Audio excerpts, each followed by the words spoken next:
जय श्री कृष्ण। राधे राधे। आपका भक्ति कथा चैनल पर स्वागत है। आपका दिन शुभ और मंगलमय हो। आज दिनांक है 19 नवंबर और दिन बुधवार है। आज मार्गशीर्ष मास के कृष्ण पक्ष की चतुर्दशी है, जो सुबह 9:43 तक रहेगा। उसके बाद अमावस्या तिथि लग जाएगी। आज सूर्योदय का समय सुबह 6:47 और सूर्यास्त शाम 5:26 पर होगा। ब्रह्म मुहूर्त रहेगा सुबह 5 बजे से सुबह 5:54 तक। वहीं राहु काल दोपहर 12:06 से दोपहर 1:26 तक रहेगा। आइए आज सुनते हैं मार्गशीर्ष मास कथा श्रृंखला में भगवान और भक्त चक्रिक की कथा। ब्राह्मण, क्षत्रिय, वैश्य, शूद्र और जो अन्य अंत्यज लोग हैं, वे भी हरि भक्ति द्वारा भगवान की शरण होने से कृतार्थ हो जाते हैं, इसमें संशय नहीं है। यदि ब्राह्मण भी भगवान से विमुख हो जाए तो उसे भी चंडाल से अधिक समझना चाहिए, और यदि चंडाल भी भगवान का भक्त हो तो उसे भी ब्राह्मण से अधिक समझना चाहिए। द्वापर युग में चक्रिक नामक एक भील वन में रहता था। भील होने पर भी उसके आचरण बहुत ही उत्तम थे।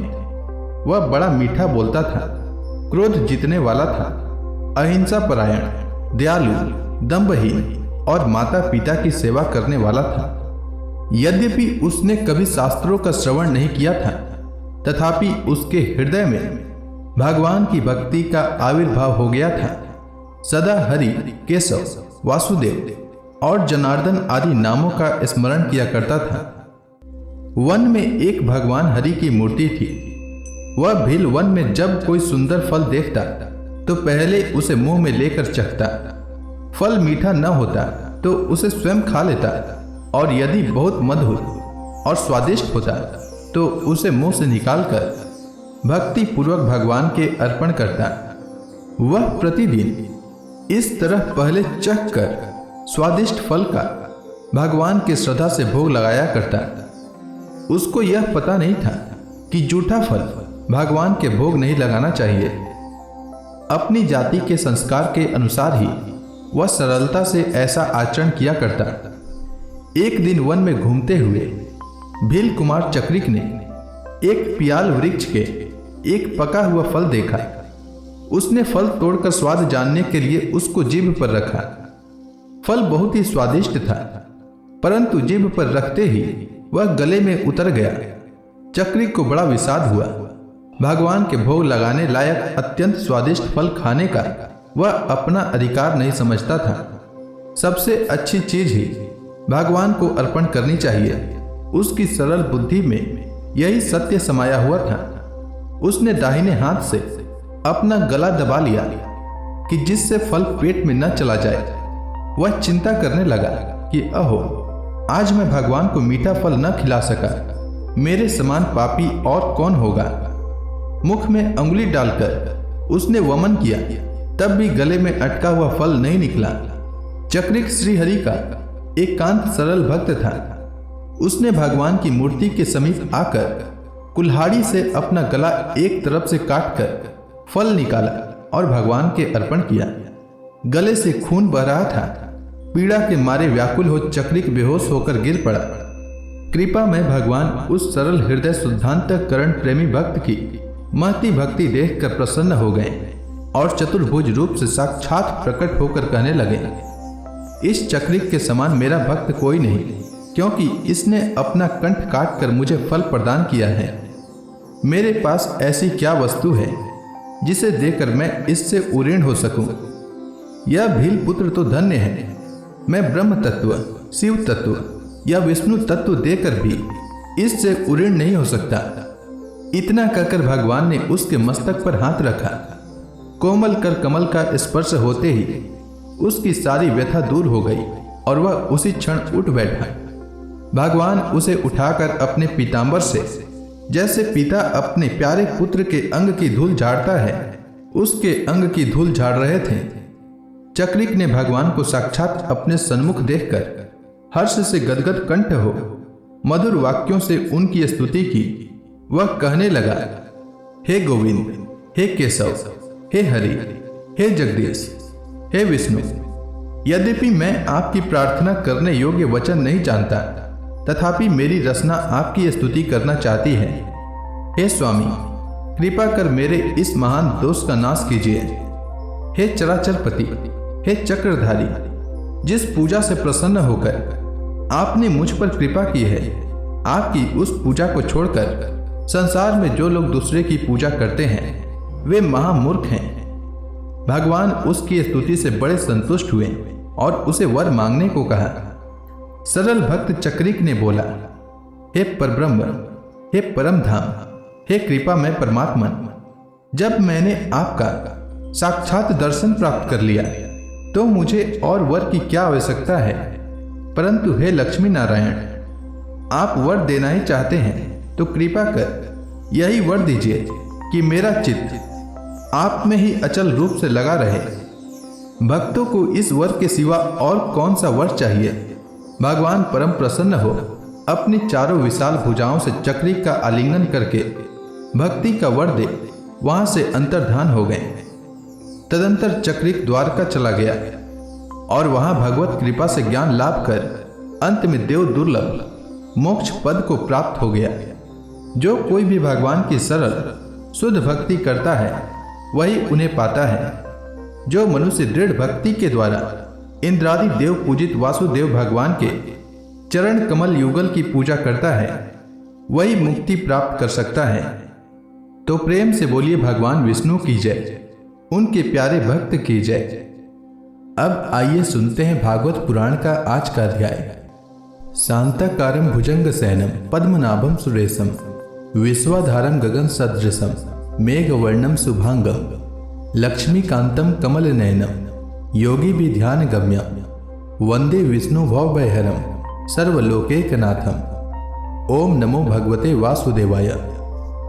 सौनक जी ने पूछा, सूत जी, तत्वों की संख्या करने वाले भगवान कपिल साक्षात अजन्मा नारायण होकर भी लोगों को आत्मज्ञान का उपदेश करने के लिए अपनी माया से उत्पन्न हुए थे। मैंने भगवान के बहुत से चरित्र सुने हैं, तथापि इन योगी प्रवर पुरुष श्रेष्ठ कपिल जी की कीर्ति को सुनते सुनते मेरी इंद्रियां तृप्त नहीं होती। सर्वथा स्वतंत्र श्रीहरि अपनी योग माया द्वारा भक्तों की इच्छा के अनुसार शरीर धारण करके जो जो लीलाएं करते हैं वे सभी कीर्तन करने योग्य हैं। अतः आप मुझे वे सभी सुनाइए, मुझे उन्हें सुनने में बड़ी श्रद्धा है। सूत जी कहते हैं, मुने, आपकी ही भांति जब विदुर जी ने भी यह आत्मज्ञान विषयक प्रश्न किया तो श्री व्यास जी के सखा भगवान मैत्रेय जी प्रसन्न होकर इस प्रकार कहने लगे। श्री मैत्रेय जी ने कहा, विदुर जी, पिता के वन में चले जाने पर भगवान कपिल जी माता का प्रिय करने की इच्छा से उस बिंदुसर तीर्थ में रहने लगे। एक दिन तत्व समूह के पारदर्शी भगवान कपिल कर्म कलाप से विरत हो आसन पर विराजमान थे। उस समय ब्रह्मा जी के वचनों का स्मरण करके देवहूति ने उनसे कहा। देवहूति बोली, भूमन प्रभु, इन दुष्ट इंद्रियों की विषय लालसा से मैं बहुत उब गई हूं और इनकी इच्छा पूरी करते रहने से ही घोर अज्ञानांधकार में पड़ी हुई हूं। अब आपकी कृपा से मेरी जन्म परंपरा समाप्त हो चुकी है। इसी से इस दुस्तर अज्ञानांधकार से पार लगाने के लिए सुंदर नेत्र रूप आप प्राप्त हुए हैं। आप संपूर्ण जीवों के स्वामी भगवान आदि पुरुष हैं तथा अज्ञानांधकार से अंधे पुरुषों के लिए नेत्र स्वरूप सूर्य की भांति उदित हुए हैं। देव, इन देह गे आदि में जो मैं मेरे पन का दुराग्रह होता है वह भी आपका ही कराया हुआ है। अतः अब आप मेरे इस महामोह को दूर कीजिए। आप अपने भक्तों के संसार रूप वृक्ष के लिए कुठार के समान हैं। मैं प्रकृति और पुरुष का ज्ञान प्राप्त करने की इच्छा से आप शरणागत वत्सल की शरण में आई हूं। आप भागवत धर्म जानने वालों में सबसे श्रेष्ठ हैं। मैं आपको प्रणाम करती हूं। श्री मैत्रेय जी कहते हैं, इस प्रकार माता देवहूति ने अपनी जो अभिलाषा प्रकट की वह परम पवित्र और लोगों का मोक्ष मार्ग में अनुराग उत्पन्न करने वाली थी। उसे सुनकर आत्मज्ञ सत्पुरुषों की गति श्री कपिल जी उसकी मन ही मन प्रशंसा करने लगे और फिर मृदु मुस्कान से सुशोभित मुखारविंद से इस प्रकार कहने लगे। भगवान कपिल जी ने कहा, माता, यह मेरा निश्चय है कि अध्यात्म योग ही मनुष्यों के आत्यंतिक कल्याण का मुख्य साधन है, जहां दुख और सुख की सर्वथा निवृत्ति हो जाती है। साध्वी, सब अंगों से संपन्न उस योग का मैंने पहले नारद आदि ऋषियों के सामने उनकी सुनने की इच्छा होने पर वर्णन किया था, वही अब मैं आपको सुनाता हूं। इस जीव के बंधन और मोक्ष का कारण मन ही माना गया है। विषयों में आसक्त होने पर वह बंधन का हेतु होता है और परमात्मा में अनुरक्त होने पर वही मोक्ष का कारण बन जाता है। जिस समय यह मन मैं और मेरेपन के कारण होने वाले काम, लोभ आदि विकारों से मुक्त एवं शुद्ध हो जाता है, उस समय वह सुख दुख से छुटकर सम अवस्था में आ जाता है। तब जीव अपने ज्ञान वैराग्य और भक्ति से युक्त हृदय से आत्मा को प्रकृति से परे एकमात्र अद्वितीय भेद रहित स्वयं प्रकाश, सूक्ष्म, अखंड और उदासीन देखता है तथा प्रकृति को शक्तिहीन अनुभव करता है। योगियों के लिए भगवत प्राप्ति के निमित्त सर्वात्मा श्रीहरि के प्रति की हुई भक्ति के समान और कोई मंगलमय मार्ग नहीं है। विवेकी जन संग या आसक्ति को ही आत्मा का अच्छेद्य बंधन मानते हैं, किंतु वही संग या आसक्ति जब संतों महापुरुषों के प्रति हो जाती है तो मोक्ष का खुला द्वार बन जाती है। जो लोग सहनशील, दयालु, समस्त देहधारियों के अकारण हेतु किसी के प्रति भी शत्रु भाव न रखने वाले, शांत, सरल स्वभाव और सत्पुरुषों का सम्मान करने वाले होते हैं, जो मुझ में अनन्य भाव से सुदृढ़ प्रेम करते हैं, मेरे लिए संपूर्ण कर्म तथा अपने सगे संबंधियों को भी त्याग देते हैं और मेरे परायण रहकर मेरी पवित्र कथाओं का श्रवण और कीर्तन आदि करते हैं तथा मुझ में ही चित्त लगाए रहते हैं, उन भक्तों को संसार के तरह तरह के ताप कोई कष्ट नहीं पहुंचाते हैं। साध्वी, ऐसे ऐसे सर्व संग परित्यागी महापुरुष ही साधु होते हैं। तुम्हें उन्हीं के संग की इच्छा करनी चाहिए, क्योंकि वे आसक्ति से उत्पन्न सभी दोषों को हर लेने वाले हैं। सत्पुरुषों के समागम से मेरे पराक्रमों का यथार्थ ज्ञान कराने वाली तथा हृदय और कानों को प्रिय लगने वाली कथाएं होती है। उनका सेवन करने से शीघ्र ही मोक्ष मार्ग में श्रद्धा, प्रेम और भक्ति का क्रमशः विकास होगा। फिर मेरी सृष्टि आदि लीलाओं का चिंतन करने से प्राप्त हुई भक्ति के द्वारा लौकिक एवं पारलौकिक सुखों में वैराग्य हो जाने पर मनुष्य सावधानता पूर्वक योग के भक्ति प्रधान सरल उपायों से समाहित होकर मनोनिग्रह के लिए यत्न करेगा। इस प्रकार प्रकृति के गुणों से उत्पन्न हुए शब्दादि विषयों का त्याग करने से, वैराग्य युक्त ज्ञान से, योग से और मेरे प्रति की हुई सुदृढ़ भक्ति से मनुष्य मुझ अपने अंतरात्मा को इस देह में ही प्राप्त कर लेता है। देवहूति ने कहा, भगवान, आपकी समुचित भक्ति का स्वरूप क्या है और मेरी जैसी अबलाओं के लिए कैसी भक्ति ठीक है, जिससे कि मैं सहज में ही आपके निर्वाण पद को प्राप्त कर सकूं। निर्वाण स्वरूप प्रभु, जिसके द्वारा तत्व ज्ञान होता है और जो लक्ष्य को वेधने वाले बाण के समान भगवान की प्राप्ति कराने वाला है, वह आपका कहा हुआ योग कैसा है और उसके कितने अंग हैं? हरे, यह सब आप मुझे इस प्रकार समझाइए जिससे कि आपकी कृपा से मैं मंदमती स्त्री जाति भी इस दुर्बोध विषय को सुगमता से समझ सकूं। श्री मैत्रेय जी कहते हैं, विदुर जी, जिसके शरीर से उन्होंने स्वयं जन्म लिया था, उस अपनी माता का ऐसा अभिप्राय जानकर कपिल जी के हृदय में स्नेह उमड़ पड़ा और उन्होंने प्रकृति आदि तत्वों का निरूपण करने वाले शास्त्र का, जिसे सांख्य कहते हैं, उसका उपदेश किया। साथ ही भक्ति विस्तार एवं योग का भी वर्णन किया। श्री भगवान ने कहा, माता, जिसका चित्त एकमात्र भगवान में ही लग गया है, ऐसे मनुष्य की वेद विहित कर्मों में लगी हुई तथा विषयों का ज्ञान कराने वाली कर्मेंद्रिय एवं ज्ञानेंद्रिय दोनों प्रकार की इंद्रियों की जो सत्व मूर्ति श्रीहरि के प्रति स्वाभाविक प्रवृत्ति है, वही भगवान की अहेतु की भक्ति है। यह मुक्ति से बढ़कर है, क्योंकि जठरानल जिस प्रकार खाए हुए अन्न को पचाता है, उसी प्रकार यह भी कर्म संस्कारों के भंडार रूप लिंग शरीर को तत्काल भस्म कर देती है।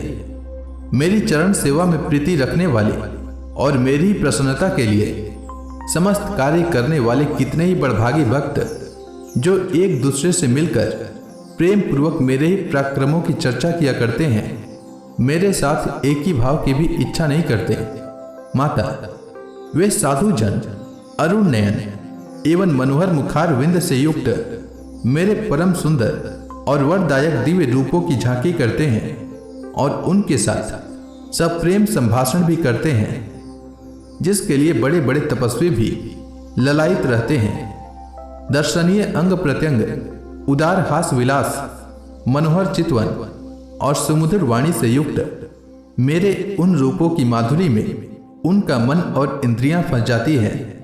ऐसी मेरी भक्ति न चाहने पर भी उन्हें परम पद की प्राप्ति करा देती है। अविद्या की निवृत्ति हो जाने पर यद्यपि वे मुझ मायापति के सत्यादि लोकों की भोग संपत्ति भक्ति की प्रवृत्ति के पश्चात स्वयं प्राप्त होने वाली अष्ट सिद्धि अथवा वैकुंठ लोक के भगवदीय ऐश्वर्य की भी इच्छा नहीं करते, तथापि मेरे धाम में पहुंचने पर उन्हें ये सब विभूतियां स्वयं ही प्राप्त हो जाती है, जिनका एकमात्र मैं ही प्रिय आत्मा, पुत्र, मित्र, गुरु, सुहृद और इष्ट देव हूँ। वे मेरे ही आश्रय में रहने वाले भक्तजन शांति में वैकुंठ धाम में पहुंचकर किसी प्रकार भी इन दिव्य भोगों से रहित नहीं होते और न उन्हें मेरा काल चक्र ही ग्रस सकता है। माता जी, जो लोग इलोक, परलोक और इन दोनों लोकों में साथ जाने वाले वासना में लिंग देह को तथा शरीर से संबंध रखने वाले जो धन, पशु एवं गृह आदि पदार्थ हैं, उन सब को और अन्य अन्य संग्रहों को भी छोड़कर अनन्य भक्ति से सब प्रकार मेरा ही भजन करते हैं, उन्हें मैं मृत्यु रूप संसार सागर से पार कर देता हूँ। मैं साक्षात भगवान हूँ, प्रकृति और पुरुष का भी प्रभु हूँ तथा समस्त प्राणियों का आत्मा हूँ। मेरे सिवा और किसी का आश्रय लेने से मृत्यु रूप महामय छुटकारा नहीं मिल सकता। मेरे भय से यह वायु चलती है, मेरे भय से सूर्य तपता है, मेरे भय से इंद्र वर्षा करता और अग्नि जलाती है तथा मेरे ही भय से मृत्यु अपने कार्य में प्रवृत्त होता है।